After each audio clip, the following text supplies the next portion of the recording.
próximo presidente de la República será el licenciado Vicente Fox Quesada.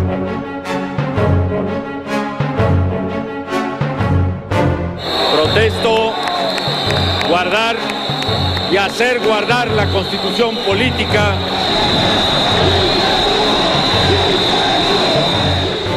La historia más reciente de la transparencia en México hace reflexionar sobre el papel de la alternancia democrática en el avance de políticas legislativas sobre la rendición de cuentas. Suele ocurrir, como ocurrió en el siglo XIX con el federalismo, que en la oposición los partidos son más partidarios de la transparencia que cuando están en el poder, ¿no? En realidad, en la oposición se hacen muchos llamados a la transparencia y la rendición de cuentas, pero cuando llegan esos partidos que antes hacían esos llamados al poder, muchas veces se suelen comportar igual que los políticos que estaban antes, ¿no? Incluso, para Jorge Javier Romero, especialista en temas democráticos y profesor de la UAM Xochimilco, algunas veces el poder político hace que los partidos se resistan a la transparencia. Puede ser que haya incluso reformas legales que parezcan vistosas, que a la hora de la hora se acaban entrampando en los meandros de la burocracia y de los obstáculos para la implementación de esas reformas. Los ejemplos de resistencia en los gobiernos de alternancia son claros. La rendición de cuentas y la transparencia ya no son una prioridad. Incluso, en varios estados de la República se le ve como una amenaza.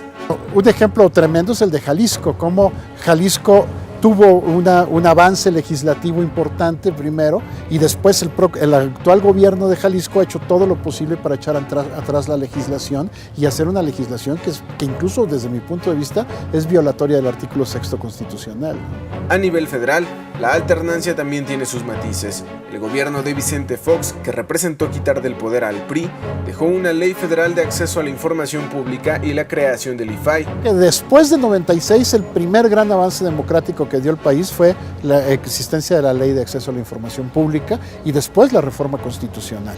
Sin embargo, vemos hoy cómo el gobierno de Calderón ha tratado de ponerle límites, trató de hacer una reforma para que las decisiones del IFAI fueran revisadas por un tribunal administrativo. Es decir, el mismo gobierno del mismo partido que había impulsado la legislación federal de transparencia, a la hora de implementarla, le pone pegas, ¿no? Le pone obstáculos.